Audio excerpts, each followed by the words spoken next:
पूनम का उल्टा हाथ बचपन से बेजान था, इसलिए उसके लिए जो भी रिश्ता आता था मना हो जाता था। ऐसे ही एक दिन, अरे बिमला, लड़के वाले आ गए हैं। पूनम बिटिया तू चाय ले जा, बाकी मैं ला रही हूँ। माँ, लड़की का एक हाथ खराब है, ध्यान से देखो।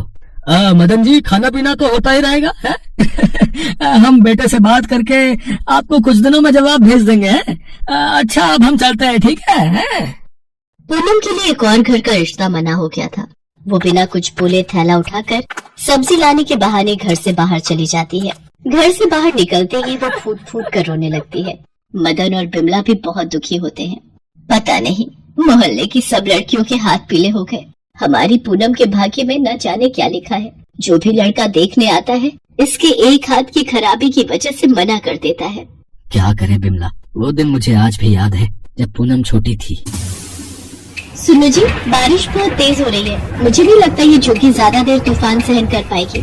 तो पूनम को संभाल और जरूरी सामान बांध ले। मैं देखता हूँ कोई सहायता मिल जाए तो ये जगह खाली कर देंगे। तभी आंधी तूफान तेज हो जाता है और झुग्गी का छप्पर पूनम के ऊपर गिर जाता है। बिमला अचानक से चिल्ला पड़ती है, पूनम मेरी बच्ची, क्या हुआ तुझे? ये क्या अनर्थ हो गया भगवान, मेरी बच्ची। बिमला और मदन पूनम को उठाकर डॉक्टर के पास जाते हैं। बच्ची के हाथ पर भारी वजन गिरा है, इसलिए ये हाथ अब उम्र भर बेजान रहेगा। पता नहीं हमारी बेटी के साथ ही ऐसा क्यों होना लिखा था। आप दुखी मत हो, पूनम बाजार से आती होगी, आपको ऐसे देखेगी तो वो भी परेशान होगी। माँ बापू, क्या बातें चल रही हैं? आज तो मैं थक गई। ये लो माँ, सारी सब्जियाँ ले आई हूँ जो कुछ तुमने बोला था। तभी पड़ोस की महिला आ जाती है। राम राम बिमला बहन, ये लो मुँह मीठा करो। मेरी बिटिया सुमन का रिश्ता पक्का हो गया है। बहुत ही अच्छा घर परिवार मिला है। ये तो बहुत ही अच्छी बात है। सरोज बहन, मेरी पूनम के लिए भी कोई घर बताना। देखो बिमला बहन, कोई अच्छा लड़का तो मिलने से रहा, क्योंकि पूनम के हाथ की तकलीफ देखकर कोई भी लड़का हाँ नहीं करेगा। अच्छा, अब मैं चलती हूँ, बहुत तैयारियां करनी है। सरोज चली जाती है। पूनम की माँ बिमला काम में लग जाती है। तभी एक फकीर द्वार पर आवाज लगाता है, कुछ खाने को दे दे माई। माँ, द्वार पर कोई फकीर आए हैं, मैं उन्हें कुछ खाने को दे देती हूँ। ये लो बाबा, साग और रोटी। बिटिया, ये तेरे हाथ को क्या हुआ? बाबा, जब मैं छोटी थी तो एक हादसे में मेरे हाथ पर चोट आई थी। सब चिंता बाबा भोलेनाथ पर छोड़ दे बच्ची, देखना तेरा ये हाथ बिल्कुल ठीक हो जाएगा। क्या हुआ पूनम, बाबा को रोटी देने में बड़ी देर लगा दी, क्या हुआ बाबा?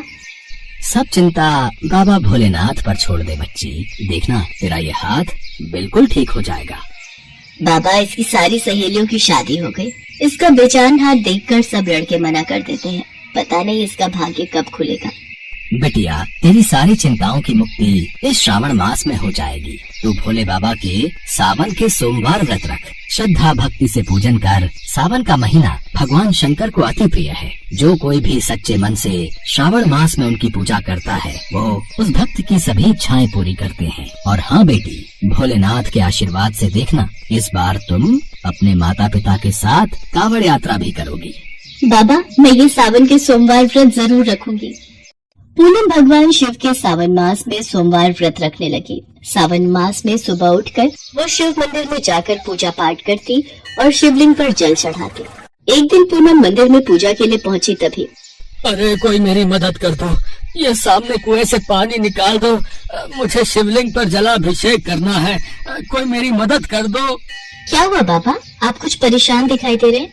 बेटी, आज सावन मास की शिवरात्रि है, मुझे कुएं के जल से ही शिवलिंग पर जल से अभिषेक करना है, पर मैं वृद्ध हूँ, कुएं में से पानी निकालने में असमर्थ हूँ। क्या तुम मेरी सहायता करोगी? हाँ बाबा, मैं अभी आपके लिए कुएं से बाल्टी भर कर लाती हूँ। पूनम बाल्टी उठाकर कुएं के पास जाती है और कुएं से पानी निकालने लगती है। उसे याद ही नहीं रहता कि उसका उल्टा हाथ तो काम ही नहीं करता, पर वो दोनों हाथों से पानी की बाल्टी खींच लेती है और उस बूढ़े व्यक्ति के पास ले जाने लगती है। तो बूढ़ा व्यक्ति वहाँ नहीं होता। पूनम अपने दोनों हाथों की ओर देखती है।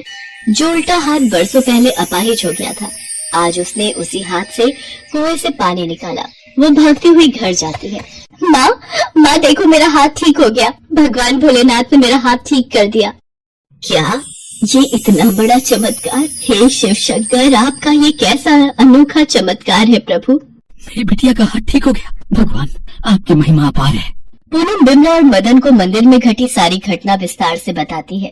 पूनम, वो भगवान शंकर की ही कोई लीला थी, जो तुम्हारा हाथ ठीक करने के लिए उन्होंने रची थी। स्वयं भगवान शिव तुम्हारी मदद के लिए आए बेटी। ये सब सावन मास के सोमवार व्रत का फल है। सच में भोलेनाथ के सावन के सोमवार व्रत बहुत ही फलदायी है। तूने उन फकीर बाबा के कहने पर ये व्रत रखे और आज ये चमत्कार हो गया। तभी वो फकीर बाबा आ जाते हैं। मैंने कहा था ना बेटिया, भोलेनाथ के सावन के महीने की मान्यता बहुत है। तेरे सारे दुख दूर हो जाएंगे। भोले बाबा तुझे सदा खुश रखें। देखते ही देखते वो फकीर बाबा भी ओझल हो गए। पूनम के दुख दूर हो चुके थे। वो अपने पिता से कहती है, बापू मैं भी कांवड़ यात्रा पर जाना चाहती हूँ, चलोगे ना? मुझे शिव जी का जलाभिषेक करना है। हाँ बेटी, हम कांवड़ का जल लेने जरूर जाएंगे। बिमला और मदन पूनम को लेकर कांवड़ यात्रा के लिए जाते हैं। पूनम हरिद्वार से जल लाकर शिव मंदिर में शिवलिंग की पूजा अर्चना करती है। कुछ दिनों बाद मदन और बिमला एक अच्छा लड़का देखकर पूनम की शादी कर देते हैं। पूनम को एक सुयोग्य वर की प्राप्ति होती है।